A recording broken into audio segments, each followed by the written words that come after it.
Hello Pirates, welcome to another quick Battle Pirates tutorial. Tonight we're going to talk about how to defend your base against fleets of the Revenge Hull. A lot of people are struggling with that, and I wanted here to provide some basics about how to defend against Revenge. First of all, a quick recap. By now everyone should remember that the Revenge has negative resistances, which means if your ships are firing missiles, mortars, or cannons against them, the damage actually gets amplified by 60%, right? Unless, of course, people put some specials to counter that, as most players do. It has a 50% slow and field resistance, and that means turrets like the Wendigo or the Glacial turret are only half as efficient as they would be. The ships, though, don't have any assault or siege deflection, and when they start an attack, they have no corrosive, concussive, or radioactive deflection either. On the other hand, they have a very, very high explosive, penetrative, and ballistic deflection, making traditional missiles, mortars, and so on ineffective against the Revenge. Usually what players do when they build their Revenges, they put some specials in there. So most will be using Speed System 5, some will be using Hydraulic Resistor to give the Revenge 15% concussive resistance, helps a little bit. Some are using Agility systems, making them even more efficient against stunning, slowing, and fields of effect. Not to mention Agility System 4 actually gives the best evade bonus of all. But some players are using reflective coating because they know they're going to have to face enforcers and launchers and whatnot. So that moves the radioactive defense from negative into the plus 35 territory. Some guys are using heavy plating 3, and that moves resistances from negative to plus 28, plus 29, so it actually gets decent against and making pretty much all ship mounted weapons useless, right? The turrets, for turrets it doesn't matter because they all have, most of them have 100% bypass, so they'll bring that resistance no matter if it's positive or negative, they'll bring it to 0. So it's always going to hit whatever the damage says there it's going to hit. And finally, Siege Battery. That one, it's not countered by bypass on turrets. So if you get 50% turret defense, that means now you gotta divide the incoming damage from turrets by 2.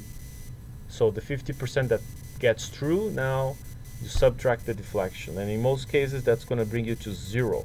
Nada, nothing. And making most turrets useless. Let's move on here. Bloodthirsty. So the Revenge, they have this Bloodthirst ability, and when the Revenge gets Bloodthirsty, it affects the whole fleet. So to get there, they need to kill 20 buildings or 20 units because ships also count. So as soon as they kill 20 things in your base and their yellow bar is full, they gain 80% slow or field resistance up from 50. They don't gain any extra deflection like assault siege deflection. They don't gain any resistance, but very important, they gain 750 flat corrosive, concussive, radioactive deflection, making scatterguns, launchers a lot less effective, right?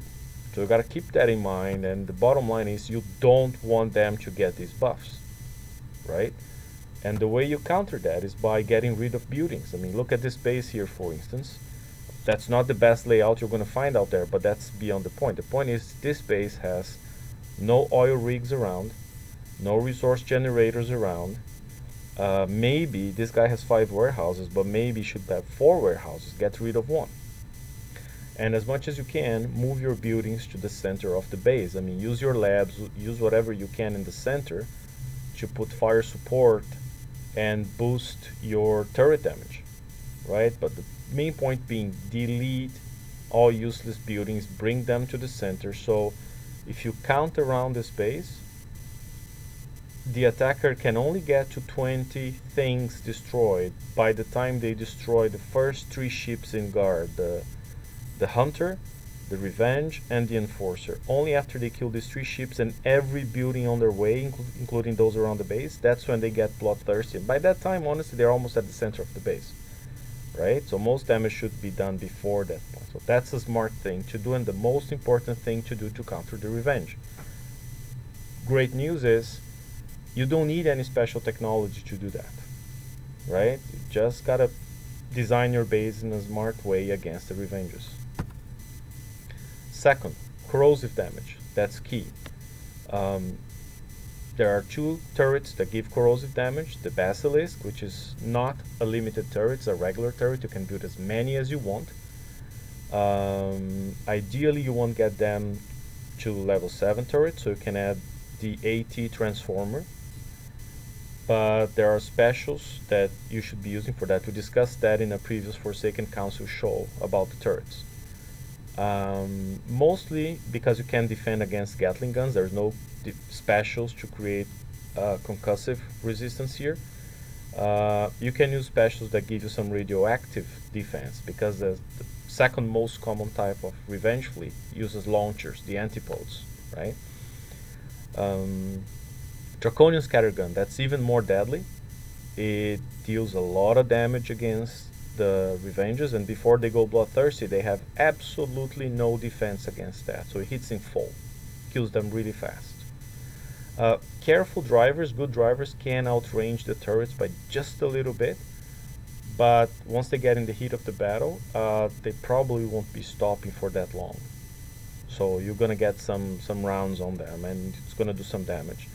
Interestingly enough, despite the Draconian Scattergun being more powerful, it consumes less power than the Basilisk, so it allows you to put more armor if you want your turret to last longer. Another piece of good news is the Draconian Scattergun is on offer again as a fallback price in Forsaken Mission Tier 4. So people who already have one are now able to get a second one. And if you don't have any, here's your chance to get your first one. Next one, Executioners and Deadeye Executioners. I mean, first of all, and a lot of people have done the math, and we've discussed that in the Forsaken Council page a lot, you need these guys at R15, right? My picture here, the turrets are R12 and the specials are 15, and I'm comparing 2 choices here, right? You can use the Fire Support Platform M or the Smart Warheads. The trade-off is Fire M will give you more damage. You look at that, the penetrating damage, it's at 72% versus a 51% bonus from the Smart Warheads. The difference is, with Smart Warheads, you get 50% more accuracy. So if you're firing at a Revenge that has 80% evade, at 100% accuracy up here, you're only going to hit 2 out of 8 missiles. When you come down here, you do 150% accuracy against minus 80% of it.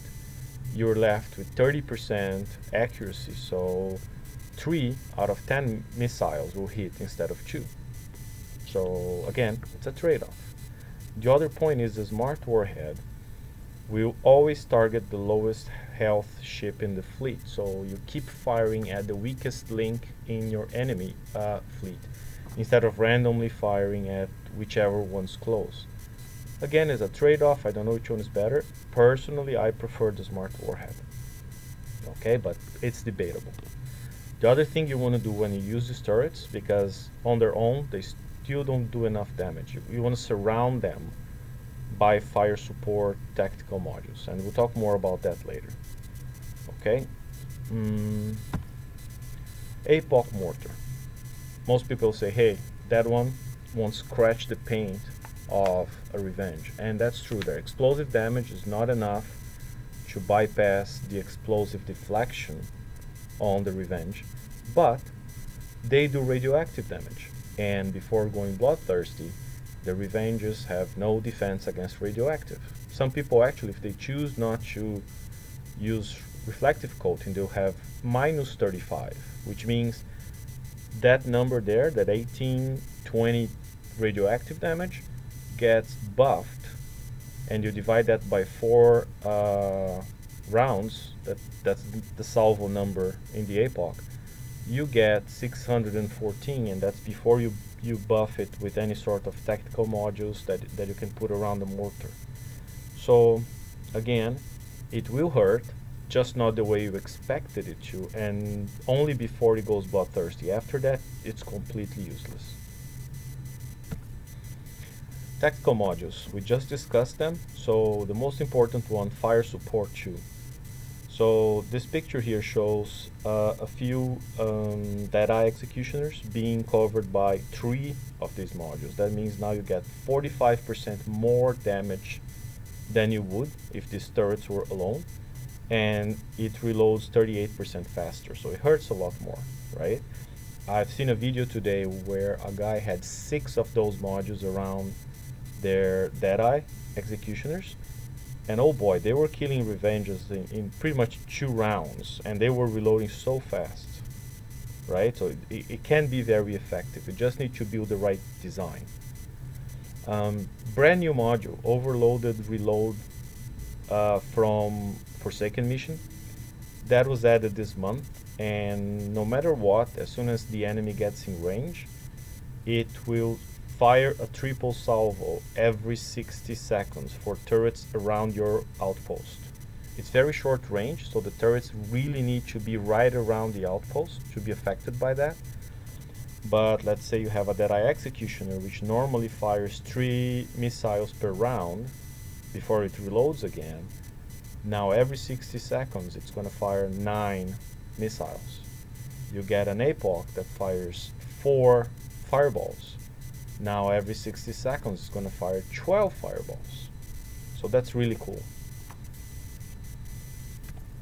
Ships. Again, you got to think out of the box here. Forget all you knew about base defense, and you cannot defend against them with missiles, mortars, and cannons. It's just not going to work. Their deflection is way too high. So you got to look at ships. Even if you get the traditional ships where you would be putting cannons or you would be putting missiles, you got to put concussive weapons, corrosive weapons, radioactive weapons. And that's why the Enforcer came back with launchers, because it's the best launcher ship in the game to defend your base, right?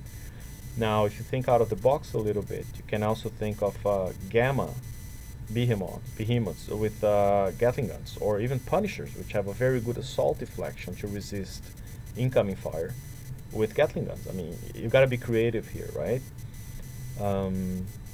Don't forget, you're still going to need something to spot and kill ghost crawlers.